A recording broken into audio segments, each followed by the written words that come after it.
Hey fellas, Christmas time is finally here. The time all about getting together and cheering each other up through thought and care. I'm just kidding. This season's every Hallmark holiday fan's wet dream. Who needs family when you have dozens of Wii games to cry to? And luckily for me, I've got myself an early Christmas present right here in the form of what is probably another tax notice. So let's dig in and see what we've got. First up, we have a piece of paper saying worthless. That's pretty neat. And then we have a Wii Mini. Christ, I hate it when I get doubles for Christmas. Want to know a quick and easy way to decide if you should disown your parents? Just look under the Christmas tree. I've already got rid of their numbers. One of the most important lessons in life. Nothing is perfect the first time around. It's the reason I have a sibling and why Nintendo redesigned the 3DS like 5 times. Console redesigns are bound to happen for any console. Usually. They're the perfect solution for improving upon a console while also reigniting interest in a system. The whole process of redesigning a console can be a real make it or break it moment for a system, and the mentality of them has been no stronger than with Nintendo, the company that redesigns nearly every product they make. They'd add new modes to Mario Teacher's typing if they could. So, before we get to the meat and potatoes disguised in front of dog crap, let's go through a history of Nintendo console redesigns. And of course, Nintendo's first foray into the video game market was none other than the laser clay shooting system. Oh, don't worry, we'll get to that. 3 months ago. Alright, well it may not have been there first, Nintendo wouldn't have been the video game giant it is today without this plump piece of crap. And that's exactly what it was. A plump piece of crap. Look, I'm sorry, I know it's one of the most iconic console designs of all time, but the hardware reeks! It's way too large and incredibly susceptible to hardware failures. All of that culminates in a system with some great games that just struggle to run very well. So of course, Nintendo retaliated with the NES top loader. After the release of the Super Nintendo. That's like lowering the price of spoiled milk when fresh milk is right next to it. Being released after the Super Nintendo, it definitely took some design cues from the system, as it's a top loader. Oh, how cute, Nintendo's trying to spice things up in the bedroom. All jokes aside, this is the definitive NES in my opinion, and is nearly perfect. Except for this stupid angle on the A and B buttons. What does Nintendo think I am, a crab? Now of course, Nintendo couldn't just stop at the NES, oh no, society needs a better way to play Shaq Fu. So in 1997, Nintendo released the SNES 101. Hold on. You're just leaving spoilt milk next to more spoilt milk. Can you get more irrelevant? Maybe. I mean, it's fine, it works, but this thing sacrificed tons of stuff from the original SNES, so it's less of a reinvigoration as much as it is completely worthless. Now of course, we can't get to talking about worthlessness before talking about worthlessness, which means we must trudge through the handhelds. Practically every Nintendo handheld had one or more redesigns, because every Nintendo handheld was successful. Except for the Game Boy Color. Nintendo hates the Game Boy Color, and to a greater extent, us. Now if we take the color out of Game Boy, we get my worst nightmare. The Game Boy had a plethora of redesigns, starting with the Game Boy Pocket. Finally, I could look like a dork in public! This thing was honestly pretty cool. It was smaller than the original model, had a better screen, and that's about it. Now, just because it had a better screen, didn't mean it had a brighter screen, which is why Nintendo released the Game Boy Light in 1999. Finally, I can see Wario in the dark! Provided I'm in Japan. Anywhere else? Yeah, that's a war crime. And then we have the Game Boy Advance, with another 2 whole revisions. The Game Boy Advance SP is the definitive Game Boy. It has a great design, a backlit screen, and rechargeable batteries. You're telling me there's an even better way to see Wario? It's a Christmas miracle! And then there's the Game Boy Micro. Oh boy, it's like a family picture! This thing had no backwards compatibility, and on top of that was crazy small. This wasn't a game console, it was a political statement. And then finally, the Nintendo DS. Ew, nice, nicer. Whose pocket can hold this? And that was all of the Nintendo console redesigns leading up to the Wii. If you've been listening to my mouth move for the past few minutes, you may have realized that Nintendo only redesigned their successful consoles. The N64, GameCube, and eventually Wii U, yeah, those stayed the same throughout their entire lives.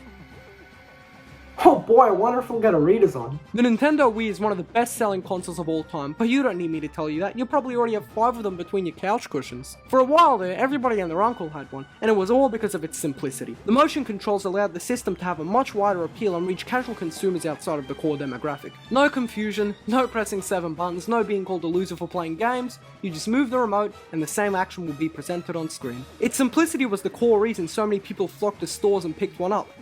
So why were there so many versions to choose from? Of course, just like a firstborn child, the Wii received redesigns, and 2 of them. The thing is, there was no reason for either of them. The first design was perfect, and did exactly what it needed to. But of course, Nintendo loves money. Why else would they release Super Mario 3D All-Stars for a shorter amount of time than a molluscus outbreak? That's why we got the Wii Family Edition, removing the stand, GameCube backwards compatibility, and tossed the thing on its side to waste even more space. This is just depressing. But get ready to crank that depression factor up as we hit extreme factors of what, how, and most importantly, why. Everybody knows the Wii for being red and black, just ask anybody who owns the Wii Mini. It might be a bit difficult. The Wii Mini was the third and final iteration of the Wii, released exclusively in Canada back in December of 2012.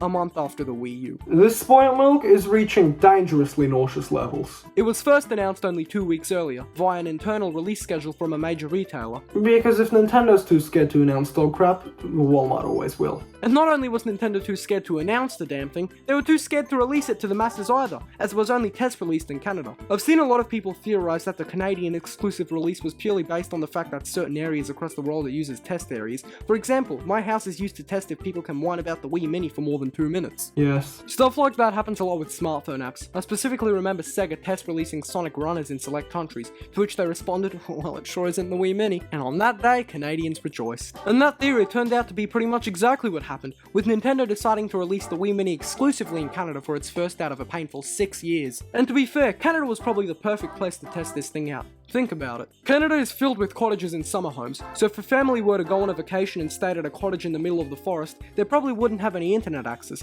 so Nintendo remedied that by not giving the Wii Mini internet access. Look, I get the idea, but this was in an era where consoles were becoming heavily online oriented, so picking up a Wii Mini wasn't very viable unless you wanted something to collect dust in your cottage and nothing more. And it made even less sense when it was released less than a year later in North America and Europe, the latter of which had already had the Wii Mini 8 months prior. Now, to be fair, the system did retail for $99 in North America, including a copy of Mario Kart Wii, a Wii Remote, and a nunchuck. So if you did the math, those things would add up to about $100, meaning you'd practically be getting the Wii Mini console for free. You know, somehow that still feels like a ripoff. Honestly, I'd rather get a gunshot wound for Christmas. The issue is, this was in 2013. Not many people cared about doing the math at that point. The PS4 and Xbox One were right around the corner. Look, I get what Nintendo was trying to do here, usher in people who didn't want to pay triple if not quadruple the price on new systems, but A, people who didn't want to pay extra for new systems probably already had a Wii, and B, those who didn't probably weren't going to buy one now that it was cheaper. Nintendo was clearly trying to reinvigorate customer interest in not only the Wii, but the company as a whole. This was released in a time when Nintendo was struggling. The 3DS was dying, the Wii U had just been released, so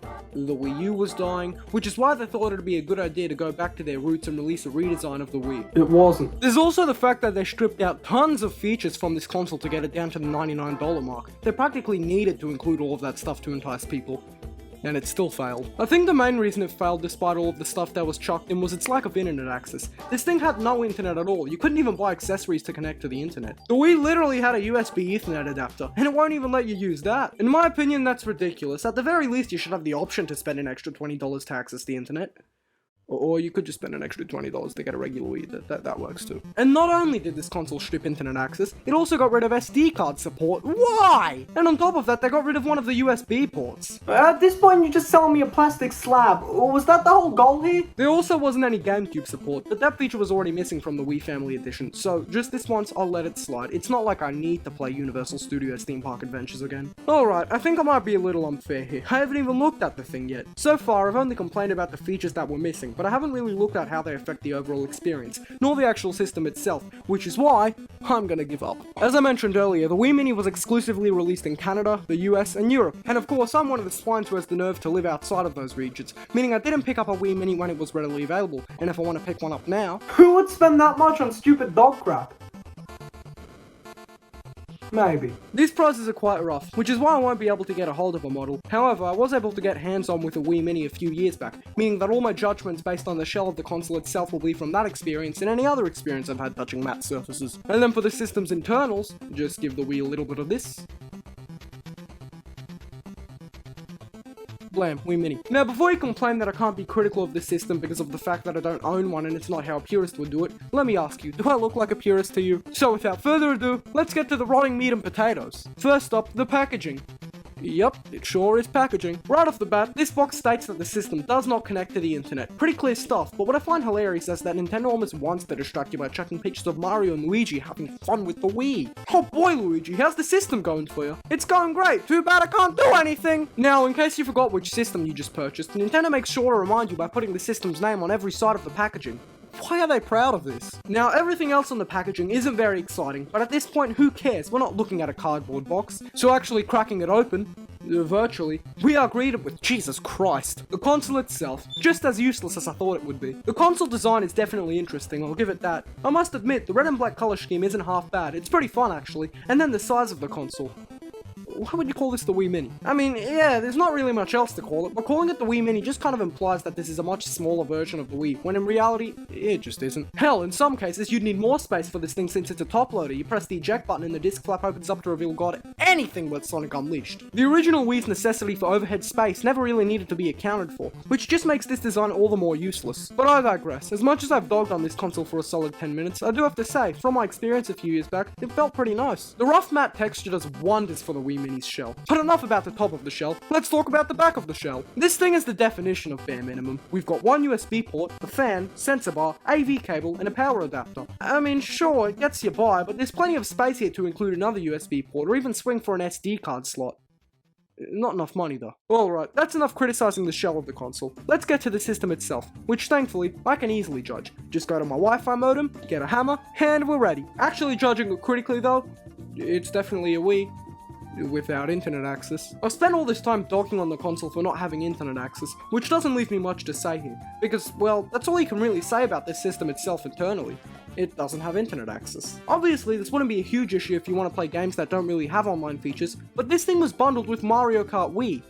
What the hell? Mario Kart in general as a single-player game is worthless. This thing is practically designed around online play. Sure, there's multiplayer, but that would get needlessly complicated. And if you own a Wii Mini, I'm pretty sure you don't have friends. Don't worry, I'm on the market for one. Honestly, I think that the console could have gotten away with the lack of everything else, but the lack of internet access stunk, and it was very apparent based on the time that this came out. Honestly, I feel like this thing would have benefited from being a set-top box, where for $100 you could not only play Wii games, but also use it to watch Netflix, YouTube, hell even Hulu was on the Wii at this point. But the records show Nintendo's lazy. Around 2012-2013, those streaming set-top boxes were huge. The Apple TV, Roku, pretty much everyone had one that they used. Sometimes. Netflix and other streaming apps were huge at this point, and the fact that they were practically all available on the Wii with internet access just makes it seem like this would have been a great opportunity. But no! Include Mario Kart Wii instead! Great! And that is the Wii Mini. It's pretty much worthless now, not in terms of monetary value, but more so in terms of what you get out of it. If anything, it's an interesting piece of Nintendo history. I'm not trying to downplay how good a deal this was when it was released, or the fact that aside from not really being a fully fledged Wii, it's still a fully fledged Wii, but this thing cut out so much to reach that $100 price mark that there's really no reason to get it nowadays. I love the design, but there's not much to it inside the shell. If anything, I get more fun out of rubbing my hands across the matte finish. And there you have it, the Wii Mini, in all of its depressingly stripped down glory. You know, I'm probably gonna have to figure out who sent me this piece of paper cleverly disguised as a Wii Mini.